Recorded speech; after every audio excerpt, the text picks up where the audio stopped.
بسم اللہ الرحمن الرحیم۔ السلام علیکم۔ انڈیا میں ایک بزرگ خواجہ مشکی رحمت اللہ علیہ تھے۔ ان کے جسم سے مشکی سی خوشبو آتی تھی۔ لوگ حیران کر پوچھتے تھے کہ آپ کیسی خوشبو لگاتے ہیں کہ آپ کے کپڑے ہر وقت معطر محسوس ہوتے ہیں۔ کسی نے ایک مرتبہ بہت مجبور کیا تو فرمانے لگے کہ میں تو کوئی خوشبو نہیں لگاتا۔ اس نے کہا کہ آپ کے کپڑے سے خوشبو کیسی آتی ہے؟ انہوں نے کہا کہ واقعہ یہ ہے کہ ایک مرتبہ میں کسی گلی میں سے گزر رہا تھا۔ ایک مکان کے دروازے پر ایک بوڑھی عورت کھڑی تھی۔ اس نے مجھے دیکھ کر کہا کہ گھر میں کوئی بیمار ہے، تم نیک بندے نظر آتے ہو، اس کو کچھ پڑھ کر پھونک دو، ہو سکتا ہے کہ ٹھیک ہو جائے۔ میں نے اس پر اعتماد کیا اور گھر کے اندر چلا گیا۔ جب اندر گیا تو اس نے تالا لگا دیا۔ اس کے بعد گھر کی مالکہ سامنے آئی۔ اس کی نیت میرے بارے میں بہت بری تھی۔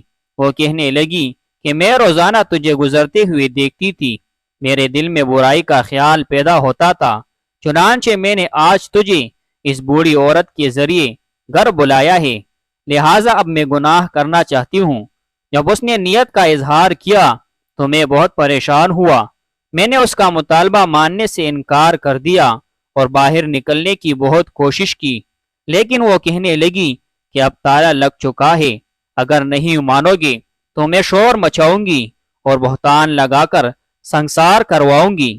اب دو باتوں میں سے ایک بات کا انتخاب کر لو، یا تو سنسار ہونا پسند کر لو یا پھر میرے ساتھ گناہ کا ارتکاب کر لو۔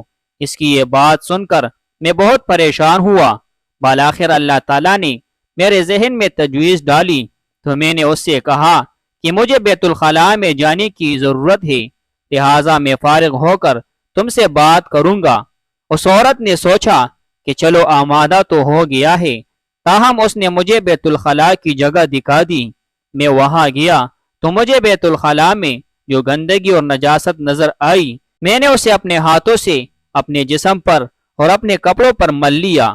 جب میں باہر نکلا تو میرے جسم سے سخت بدبو آ رہی تھی، چنانچہ جب اس عورت نے مجھے دیکھا تو اس کے دل میں میری نفرت پیدا ہو گئی اور وہ کہنے لگی یہ تو کوئی پاگل ہے، نکالو اس کو یہاں سے۔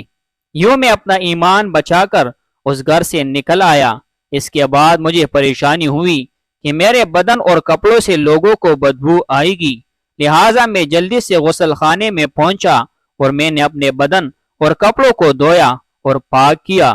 جب گیلے کپڑے پہن کر باہر نکلا تو اس وقت میرے جسم سے خوشبو آنے لگی۔ ان کا اصل نام تو کچھ اور تھا، لیکن چونکہ ان کے جسم سے مشکی خوشبو آتی تھی اس لیے لوگ انہیں خواجہ مشکی رحمت اللہ علیہ کہہ کر پکارتے تھے۔